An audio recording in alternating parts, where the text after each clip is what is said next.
2 boxes నేను hotel మీ manager ద్వారా నేను తీసుకెళ్తాను. నేను ఈరోజు కొత్త ఏం కాదు. అంటే ఒకటే ఇస్తాను 2 ఇస్తాను అంటున్నారు కదా, అది మీ ఇష్టం, మీ పర్పస్. ఇప్పుడు మీరు ఇన్ని బాక్సులు ఇచ్చారని నేను 2000 రూపీస్ ఎక్స్ట్రా పే చేయలేను కదా. 1 రూపీ 2 రూపీస్ అయితే నేను పట్టించుకోను భయ్యా.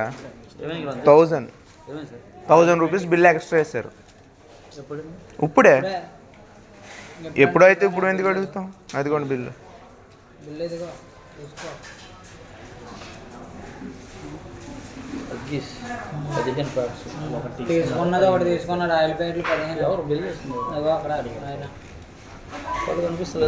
నేను లాస్ట్ టైం 2 టైమ్స్ కంప్లైంట్ కూడా చేశాను. డబుల్ ఎంట్రీలు పడుతున్నాయి, నేను ఐటెం లెక్కెట్టుకుంటున్నానని కూడా చెప్పాను నేను.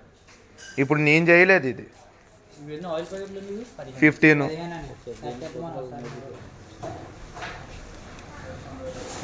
దీనికి బదులు అది వెయ్యాలి సార్. ఇది 16. అది నా మిస్టేక్ కాదు కదండి. అంటే 2000 రీప్లేస్మెంట్ చేయండి నాకు. మరి అది ఎవరు భరించారో తెలీదు. అలా నేను ఎన్ని వదిలేసానో మరి. నేను కరెక్ట్గా 9:55కి వస్తాను. నేను షాప్ క్లోజ్ చేసుకున్నది నా షాపే. మీ సార్కి కూడా తెలుసు. మీ సార్ నా దగ్గరికి వస్తారు, నా షాప్కి వస్తారు. ఇప్పుడు నేను ఒక ఆయిల్ ప్యాకెట్ తీసుకెళ్ళాను అనుకో, ఏం చేస్తారు? మామూలుగా చెప్పండి, నేను ఒక ఆయిల్ ప్యాకెట్ తీసుకెళ్తే మీకు తెలియకుండా అక్కడ నేను దొరికితే ఏం చేస్తారు చెప్పండి మీరు. మరి ఇప్పుడు నేను ఏం చేయాలి? 1 రూపీ 2 రూపీస్ 100 రూపీస్ కూడా కాదు, 1000 రూపీస్. ఇది మిస్టేక్ అయింది సార్, కాదని అనట్లేదు. ఎందుకంటే దీనికి చేయాల్సింది. ఎన్ని చేస్తారు సార్ మీరు మిస్టేక్లు? నాకు డబుల్ ఎంట్రీలు పడిందని 2 సార్లు వచ్చాను నేను. అవి చూపించినా నేను. అంటే అది మీ మిస్టేకో మిషన్ మిస్టేకో తెలీదు. ఇలా లాగేటప్పుడు డబుల్ మిస్టేక్ అవుద్ది. అవునా కదా? అందుకే 2000 పే చేయండి నాకు. మీరు కరెక్ట్ అండి. మీ వర్క్ చాలా బాగా చేశారు. మీ వర్క్ కరెక్ట్ చేశారు. నేను చూడలేదండి, ఓవర్ లుక్లో వెళ్ళిపోతుంటే మీ వర్క్ కరెక్ట్గా చేశారు. మీ వర్క్కి నేను యాక్సెప్ట్ చెప్తాను.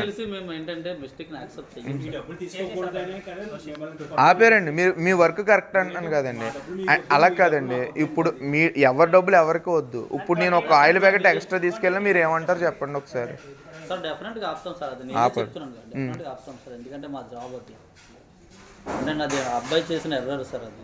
నేను ఫస్ట్ టైం కాదండి, ఇది నాకు థర్డ్ టైం. నేను రెగ్యులర్గా వస్తానండి. వీక్కి 2-3 టైమ్స్ వస్తాను. నా షాపే. అదే చెప్తున్నానండి, మీ వర్క్ కరెక్ట్గా చేశారు మీరు. మీ వర్క్ మిమ్మల్ని ఏమనట్లేదు. మీ వర్క్ ఎక్సలెంట్గా చేశారు. అందుకే పే చేయమంటున్నాను. నేను ఓవర్లుక్లో ఎన్నిసార్లు వెళ్ళిపోయానండి. సార్ అది మా సైడ్ అయితే మిస్టేక్ అయ్యింది సార్, మేము కాదనట్లేదు. యాక్చువల్లీ ఈ దీనికి చేయాల్సిన బదులు బై మిస్టేక్లో మిస్టేక్ చేశారు కదండి, మరి పెనాల్టీ అనుభవించాలండి. అంటే ఏం చేయలేదు. సరే అయితే నేను డీమార్ట్కి వస్తుంటాను, నేను తీసుకెళ్తుంటాను సామాను. నేను దొరికానంటే కనుక మీరు అప్పుడు ఇలాగే మాట్లాడండి అయితే, అంతే కూల్గా. మా దగ్గర 100 మంది దొరుకుతూ ఉంటారు సార్. మీరు ఏం చేస్తారు? వదిలేస్తారు అలాగా? తప్పని చెప్తాం, వదిలేస్తాం. ఏం చేస్తాం సార్?